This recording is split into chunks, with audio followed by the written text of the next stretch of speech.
E aí pessoal, Rafael Pinheiro aqui, professor de Física.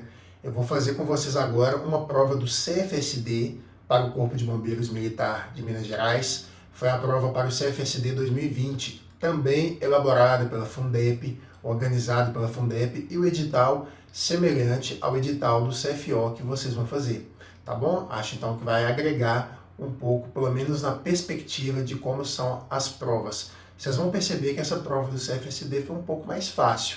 Então, quem já vinha estudando para o CFSD, ótimo, que bom. Agora, vai fazer o CFO também? Então, precisa dar um grau de estudo, aprofundar um pouquinho mais, pegar algumas equações, para poder garantir que vai dar tudo certo no dia da prova. Agora, aqui no vídeo, vou fazer com vocês, percebam que o formato que eu vou estabelecer está bem mais simples, não vai ter nem toda aquela edição que vocês estão acostumados a ver nos meus vídeos. Olha só, então é o concurso para o ano de 2020, do edital número 13, 2018, prova A.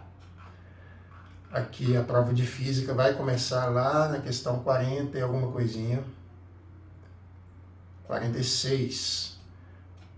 Então, diz assim: considere que um garoto desce um rio em uma pequena jangada cujas águas possuem velocidade constante de 10 km por hora em todos os pontos em que esse garoto precisa ser resgatado. A equipe de salvamento do Corpo de Bombeiros Militar fará o resgate em um barco cuja velocidade própria é de 50 km por hora. Analise a imagem a seguir. Enquanto não chega à jangada, e para resgatar o garoto sem variar a direção da proa do barco, o vetor velocidade desse barco deverá apontar para o sentido. Deixa eu mostrar uma coisa para vocês. Olha o exercício que eu trabalhei no meu curso de preparatório para a prova dos bombeiros. Esse é um exercício do vestibular da UFMG, que é um menino descendo uma boia que vai tentar alcançar uma outra boia dentro de um rio com correnteza.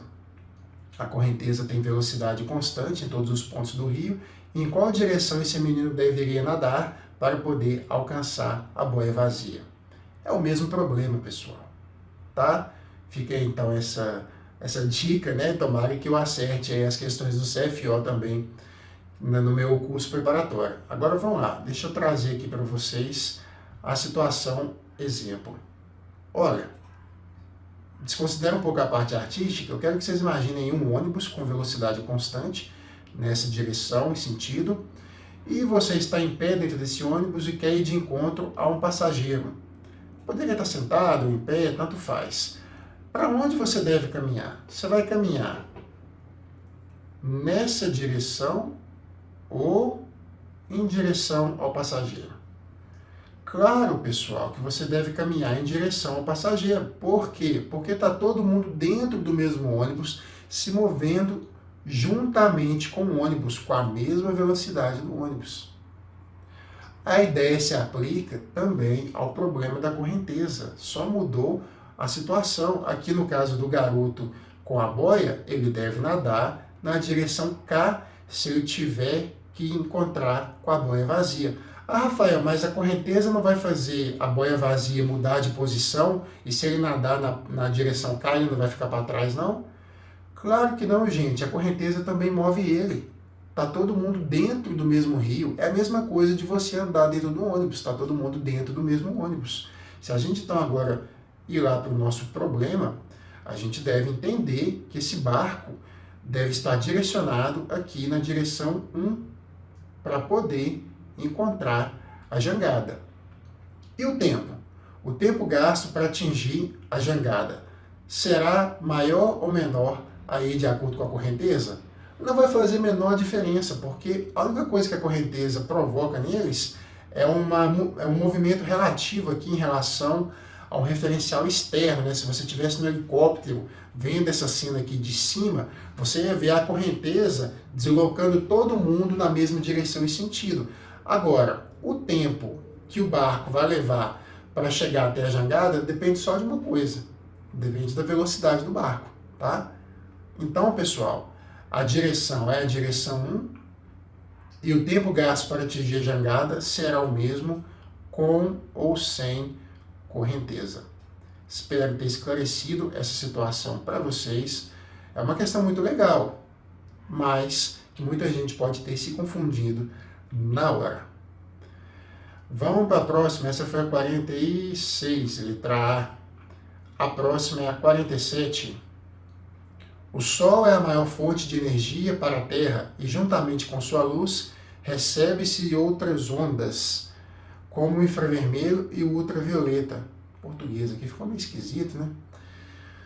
Tais ondas são classificadas quanto à sua natureza e à sua direção de vibração, respectivamente como...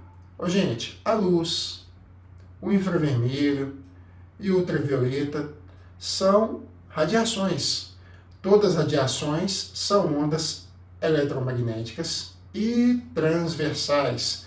Isso aqui é o primeiro tópico da aula de ondas, quando a gente vai dar um curso preparatório. Mais uma vez, questão cantada dentro da sala de aula, tá? Inclusive, pessoal, eu vou dar um curso de física online ao vivo para o CFO. Me aguardem que essa semana, no mais tardar semana que vem, eu anuncio essa novidade. Tranquilo? Letra C, de boa, na lagoa, fácil. Acho que a 48 pode ser que dê um pouquinho mais de confusão de circuito. O curto-circuito pode representar um risco a incêndios, pois com a passagem da corrente elétrica de alta intensidade por um fio, a temperatura dele pode aumentar consideravelmente, tornando-se um foco de ignição. Quando a chave C for ligada nos circuitos a seguir, qual deles corre maior risco de pegar fogo devido a um curto-circuito? Os dados são as representações. Os resistores são representados por esses retângulos aqui, e a tensão elétrica, a nossa fonte, são essas duas barras paralelas, como todo mundo já está acostumado. Qual que é a ideia de um curto-circuito, pessoal? O curto-circuito é um caminho que liga os dois polos da tensão elétrica, da sua fonte, sem que haja nenhum tipo de obstáculo, sem que haja nenhum tipo de resistência elétrica. Então vocês devem imaginar uma ligação que vai de um terminal até o outro terminal da fonte, e essa ligação não tem nenhum tipo de obstáculo. É como se você pegasse um grampo, né, e colocasse as duas extremidades dele ali nas polaridades da tomada de casa. Não pode fazer isso, que você vai dar um curto, vai dar um incêndio. Por que não é incêndio? Porque como não tem obstáculo a passagem de corrente elétrica, como não tem resistência, a corrente é tão intensa que ela aquece aquela região da tomada de uma vez. Então começa o incêndio. Vamos ver se a gente, ao ligar a chave, encontra um caminho de curto, um caminho que liga os polos da fonte sem nenhum tipo de resistência. Letra A. Ligamos a chave, então a gente sai aqui da barra maior, que representa, por definição, o terminal positivo, e a gente percorre aqui o circuito com a chave ligada. Aqui é o curto, mas não vai ser um curto-circuito mesmo, né? Então, por quê? Porque desse ponto eu vou encontrar uma resistência elétrica aqui e não consigo chegar ao terminal oposto da fonte sem passar por uma resistência. Não existe essa possibilidade na letra A. Vamos ver a letra B. Sair da fonte. Ligamos a chave, que é a chave que pode dar curto. Opa, beleza, estou indo em direção ao terminal oposto. Opa, encontrei uma resistência. Não dá curto. Resistência diminui a intensidade da corrente que irá percorrer esse circuito. Letra C. Saímos aqui da fonte de tensão, passando pela chave, a ligação aqui do curto. Vocês têm que imaginar, gente, que essa chave ela foi fechada, né? Então essa ligação aconteceu. E em direção agora, eu selecionei, pronto. Em direção ao terminal oposto da fonte, eu consigo chegar até o outro lado da fonte sem passar por uma única resistência. Aí realmente, pessoal, aqui a gente vai ter na letra C um curto-circuito. Por quê? Eu consigo conectar os dois terminais da nossa fonte de tensão sem passar necessariamente por nenhuma resistência. Então toda a corrente elétrica irá percorrer esse caminho que eu delimitei aqui de amarelo, e essa corrente vai ser muito intensa, porque você não vai ter nenhum tipo de resistência opondo a passagem de carga. Como eu vou ter uma corrente elétrica muito intensa nesse caminho, a gente vai ter um curto-circuito, porque corrente elétrica provoca aquecimento. Resposta da questão, qual que é essa aqui mesmo? 48, letra C. De boa? Vamos finalizar essa prova. Vai ficar um vídeo mais curto. Se fosse numa prova de concurso mesmo, realmente essas soluções seriam bem rápidas. Aqui é porque eu estou explicando, né? 49. Na maioria das vezes, a água pode ser utilizada para evitar incêndios. Entretanto, nem todos os tipos de incêndio podem ser apagados com água. Uma propriedade física importante da água e que contribui para a utilização dela como meio para se evitar incêndios é gente, a água demora para esquentar. Vai fazer um café que você vai ver. Vai aquecer a água que você vai perceber que ela demora bastante a começar a ferver. Se ela demora a esquentar, a gente deve supor que ela precisa receber muita energia para ser aquecida. Então essa água possui um alto calor específico. Possui um alto calor específico, um valor grande, significa que cada grama de água vai precisar de muita energia para variar 1 grau Celsius. Por que então que a gente vai utilizar a água para combater alguns tipos de incêndio? Porque a água, sendo uma substância de elevado calor específico, vai demandar muita energia para ser aquecida. Da onde que vem essa energia? Do foco de incêndio. Então a água começa a retirar energia daquele sistema e tende a resfriá-lo, tá bom? Por isso que ela vai ser utilizada para combater alguns tipos de incêndio, não todos. Letra B, e agora a gente vai para a última, uma questão de ótica. Vamos ver o que caiu nessa prova. Caiu movimento independente, independência dos movimentos. Aqui tem movimentos em relativos, né? Na questão 46. Caiu na questão 47, ondas. Caiu na questão 48, circuitos elétricos. Questão 49, termometria. Aqui, calor específico. Poderíamos discutir a capacidade térmica também. E na questão 50, uma questão de ótica. Então vamos lá. Os instrumentos ópticos muito utilizados em nosso cotidiano estão presentes em óculos, câmeras fotográficas, telescópios, microscópios e até no olho humano.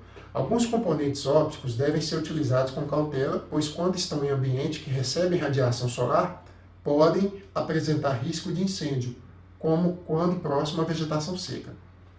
Os componentes que mais apresentam risco de incêndio espontâneo são as lentes. É engraçado que ele fala são as lentes, mas na resposta aqui aparece espelho também, né?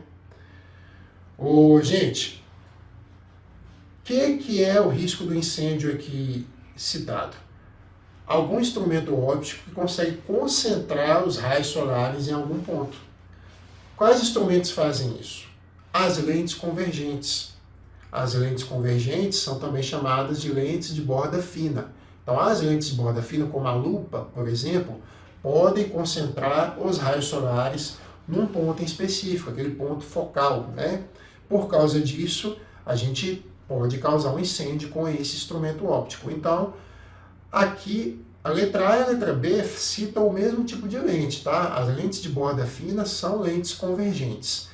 O problema, embora ele tenha citado aqui somente as lentes, ele também traz um outro instrumento óptico, que é o espelho. E o espelho convexo não pode concentrar as luzes em um ponto específico. Quem concentra a luz é espelho côncavo. Tá? Então, espelho côncavo e as lentes de borda fina podem causar incêndios dependendo da maneira que forem utilizados. Uma questão de óptica, questão 50, letra B. Prova na mão. Espero que vocês tenham curtido aqui a minha análise rápida. Peguei o PDF, abri aqui na cara e na coragem, fui fazendo com vocês. Os outros eu preparei as soluções para discutir alguns pontos importantes, mas fica apenas de acréscimo e de comparação para vocês poderem ver a diferença do CFO e do CFSD. Vale a pena conhecer a prova. Quem nunca fez o CFSD vai fazer o CFO agora pela primeira vez, mas quem já fez o CFSD, principalmente vocês, percebam que o CFO, as questões são mais bem elaboradas. A gente pode realmente afirmar isso, pelo menos comparando as provas da Fundeb, que a gente vê que essa última prova do soldado da Fundeb foi muito mais simples. tá? Deixa o like, se inscreve no canal, apoia aí o trabalho público. Eu quero fazer mais vídeos para o Corpo de Bombeiros e preciso também do apoio de vocês. Valeu? Sobre o curso de exercícios, no meu Instagram eu informo melhor, mas aqui também eu vou deixar nos comentários.